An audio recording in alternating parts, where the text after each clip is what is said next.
مولانا Mohan Bhagwat RSS کے سربراہ ہیں، سر سنچالک کہا جاتا ہے ان کی اصطلاح میں.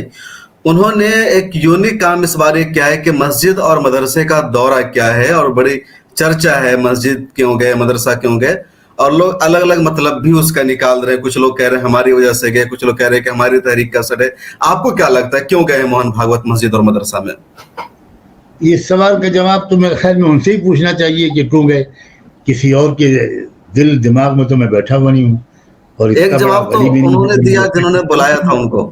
لیکن مجھے دکھ یہ ہے کہ موہن بھاگوت جی پوری دنیا کے سب سے بڑے NGO کے سربراہ ہیں. آپ غور کیجئے کتنا اونچا قد ہے ان کا.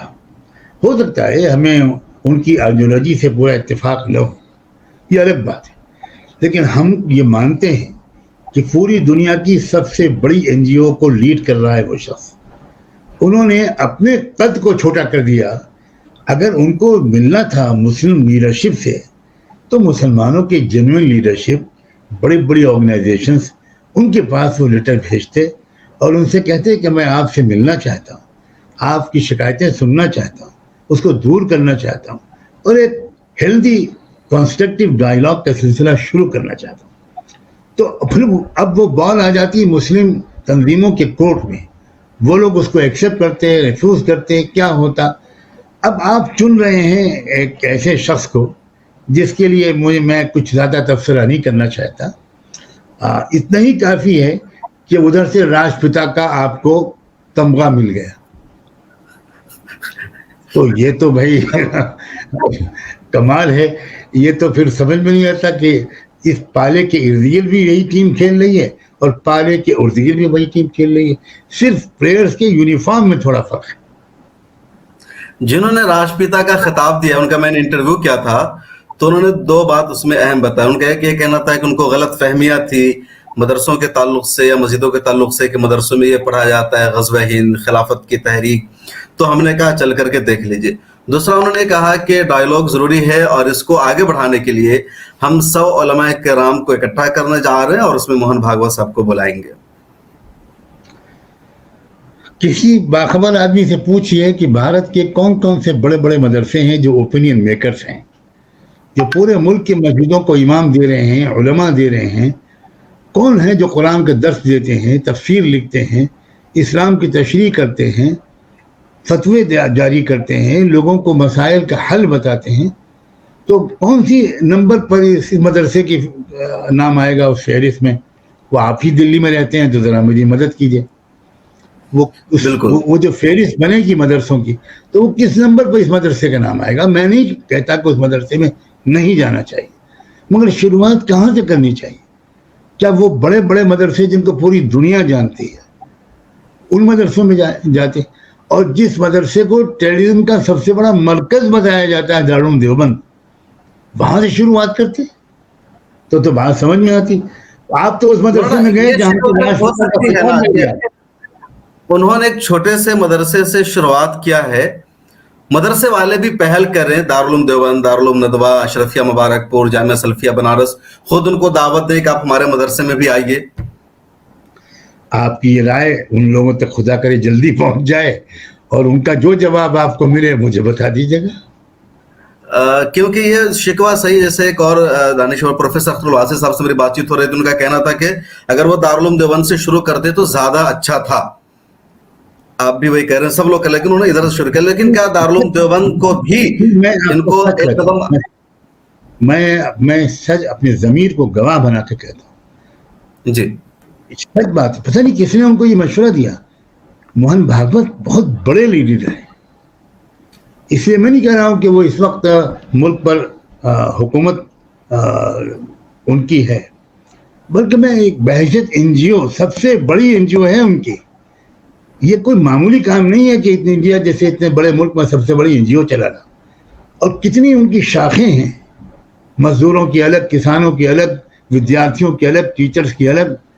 تو ان کو چاہیے تھا کہ اپنے وقار کا خیال رکھتے، RSS کی جو شان ہے اس کا خیال رکھتے، اور واقعی کسی بڑے ادارے. لیکن بہرحال چلیے ترتیب اگر کچھ وہ ہو گئی، اب بھی موقع اچھا ہے. اگر شروعات ان کی طرف سے ہوئی ہے تو وہ پھر آگے بڑھیں اور ان بڑے اداروں کو، مسلم پرسنل بورڈ کو، ملی کونسل، جمعیت علماء، جماعت اسلامی، ان سب کے ساتھ ایک ڈائلاگ شروع کریں. بہت اچھی بات ہے. مطلب ڈائیلاگ ہونا چاہیے. آپ یہ مانتے ہیں کہ ڈائیلاگ ضرورت ہے ملک کی اس وقت؟ میں کبھی بھی ڈائلاگ کے مخالف نہیں، ہرگز نہیں. ڈائلاگ تو ہر مہذب انسان کا یہ فرض ہے. دو مہذب انسان آپس میں بات نہ کریں، یہ کیا بات ہوئی؟ بات چیت کرنی چاہیے. یہ کوئی ضروری نہیں ہے کہ پہلے ہی دن ہم لوگ ہر بات پہ متفق ہو جائیں، لیکن ملکوں کے مسائل حل ہو جاتے ہیں بات چیت سے. فوجیں پیچھے ہٹ جاتی ہیں، لوگ ان آکوپائڈ ایریاز کو فوجیں خالی کر دیتی ہیں مذاکرات کے بعد. تو یہ کیا ملک میں اتنی زبردست کمیونٹیز آپس میں بات نہیں کر سکتے؟ یہ کیوں ہے؟ یہ کیا بات ہے کہ دیکھیے اس وقت اگر جو مظلوم لوگ ہیں اگر وہ پہل کریں گے ڈائلاگ کی، جیسے کہ لوگ کچھ کہتے ہیں، تو پھر یہ سمجھا جائے گا کہ یہ ڈر کر آ رہے ہیں ہمارے پاس. تو بات چیت کا انداز بدل جاتا ہے.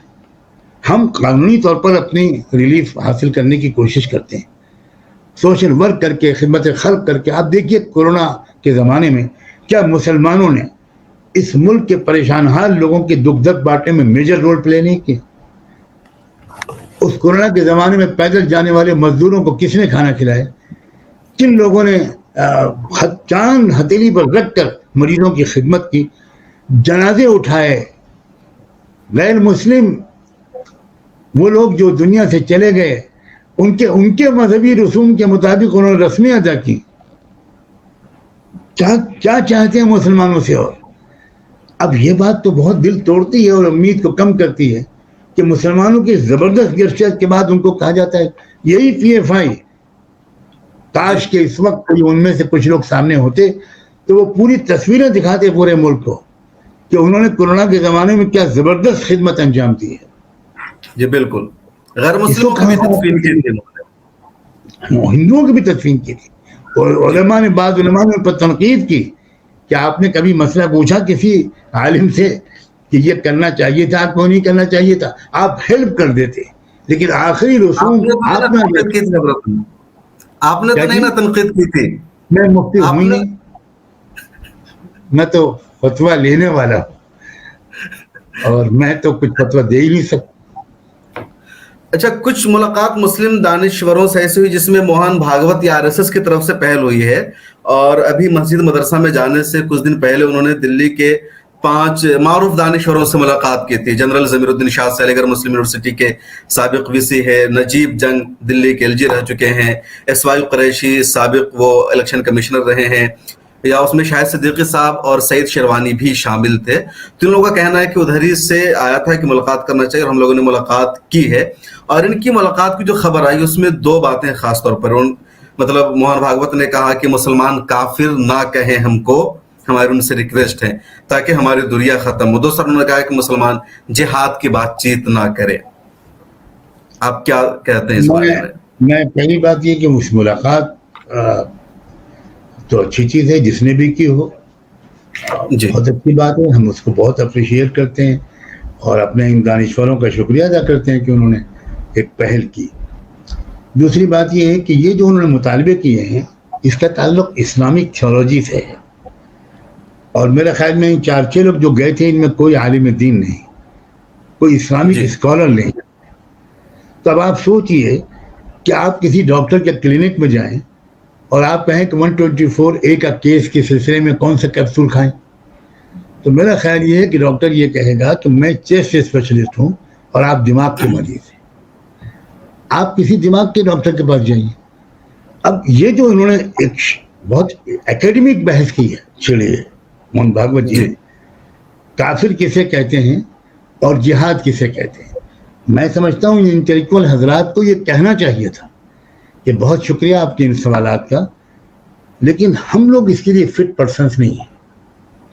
کسی کا اسپیشلائزیشن اکنامی میں ہے، کسی کا پولیٹیکل سائنس میں ہے، کسی کا جرنلزم میں ہے، لیکن یہ تو مسئلہ ایک ایکیڈمک اسلامک ایکیڈمک مسئلہ ہے.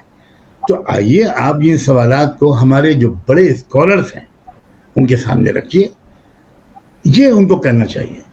یہ غلط لوگوں سے اس طرح کی باتیں پوچھنا، وہ لوگ غلط کا مطلب یہ نہیں ہے کہ وہ ملت سے خارج لوگ ہیں، وہ سب ہمارے قیمتی لوگ ہیں، لیکن بالکل اسپیشلسٹ اسلامک اسکالر نہیں ہے. With due respect. آپ سے اس سوال کا ہم جواب جانیں گے. اور ان دونوں ملک میں بحث بھی ہو رہی ہے. ایک اور صاحب ہیں, انہوں نے انڈیا اسلامک کلچر سینٹر میں آ کر کے پریس کانفرنس بھی کی, اور کافر پر بحث چل رہی ہے ہمارے ملک میں ان دنوں کہ کافر کہنا چاہیے یا نہیں کہنا چاہیے. آپ کا کیا خیال ہے اس بارے میں؟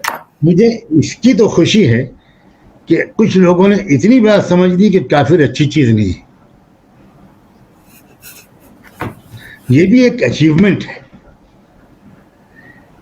میں ان کو اس پر مبارکباد دوں گا, اور ان کی یہ تمنا کہ انہیں کوئی کافر نہ کہے, میں اس پر بھی ان کے ساتھ ہوں. اس سے زیادہ مجھے کچھ نہیں کہنا. خدا کرے ان کو وہ کہا جائے جو ہم سب کو پسند ہے, ان کو بھی اور ہم کو بھی. اور وہ کیا ہے؟ وہ ان سے پوچھیے, خیر سے وہ مجھ سے اچھی طرح وہ تو کہتے ہیں کہ سب لوگ, وہ تو یہ کہتے ہیں کہ ہندوستان کے سارے لوگ ہندو ہیں, ہندو ایک سنسکرتی کا نام ہے, پوجا کا سب کے طریقہ الگ ہو سکتا ہے, بھگوان کو ماننے کا طریقہ الگ ہو سکتا ہے, لیکن سارے ہندوستانی ہندو ہیں, سب کا ڈی این اے ایک ہے. میں پھر کہتا ہوں یہ بات, یہ کہنا کہ سارے ہندوستانی ہندو ہیں, یہ کس سائیکولوجی کی دلیل ہے؟ یہ کون سا کمپلیکس ہے؟ سائیکولوجی کے ماہرین یہ بتاتے ہیں کہ جن لوگوں میں آپ سپیریورٹی کمپلیکس دیکھیں, وہ دراصل ریفلیکشن ہوتا ہے انفیریورٹی کمپلیکس کا. یہ بہت اہم نفسیاتی بات ہے. یہ تمام ماہرین نفسیات اس پر متفق ہیں. اب میں سمجھتا ہوں اس میں سمجھداروں کے لیے پورا جواب آ گیا, اور جو ناسمجھ ہیں ان کے لیے آپ بھی دعا کریں, میں بھی دعا کروں. تو بہت شکریہ, آپ نے وقت نکالا, کافی دیر تک بات چیت ہوئی اور تمام سوالوں کا اپنے جواب دیا. ہمارے ساتھ تھے معروف عالم دین مولانا خلیل الرحمان سجاد نعمانی صاحب, جنہوں نے صاف طور پر کہا کہ پاپولر فرنٹ آف انڈیا کے خلاف جو ایکشن ہے وہ غیر قانونی ہے اور ایک طرح سے ڈرانے کی کوشش کی جا رہی ہے, اور وہ تمام لوگ جو ظلم اور فاشزم کے خلاف آواز اٹھا رہے ہیں, ان کا مذہب جو بھی کچھ ہو, ان کو ٹارگٹ کیا جا رہا ہے, ان کے خلاف ایکشن لیا جا رہا ہے, خواہ وہ پی ایف آئی ہو یا دوسری تنظیمیں ہو, ہندو ہو یا مسلمان ہو یا سکھ ہو یا عیسائی ہو, حق بولنے والوں کو ٹارگٹ کیا جا رہا ہے, اور اس میں سب شامل ہے, اور پورے منظرنامہ کو سامنے لانے کی ضرورت ہے. اس کے علاوہ مولانا سجاد صاحب نے بھی اہم بات کہی ہے کہ ڈائیلاگ اور مذاکرہ ہونی چاہیے, خواہ وہ آر ایس ایس اور ان کے لیڈروں کے ساتھ ہی کیوں نہ ہو, اور جو بڑے ادارے ہیں, جو ملت کی بڑی تنظیمیں ہیں, ان کو بھی سامنے آنا چاہیے. حالانکہ میں آپ کو بتاؤں کہ ملت کے کئی لوگ ہیں جنہوں نے ملاقات کی ہے, لیکن انفرادی شکل میں ملاقات کی ہے, کئی لوگوں نے بند کمروں میں ملاقات کی ہے, کوئی خبریں نہیں آئی ہے, اور اس پر ہنگامہ بھی ہوا ہے. تو ایک وفد کی شکل میں ملاقات ہونی چاہیے. جو غلط فہمیاں ان کی ہے یا جان بوجھ کر ہے, وہ سچ بھی سامنے آئے گا. اور بہت شکریہ مولانا سجاد نعمانی صاحب نے وقت دیا اور کھل کر کے بات چیت کی. بہت شکریہ آپ کا بھی. ملت ٹائمز کو آپ کی ضرورت ہے, ہماری آپ مالی مدد کریں.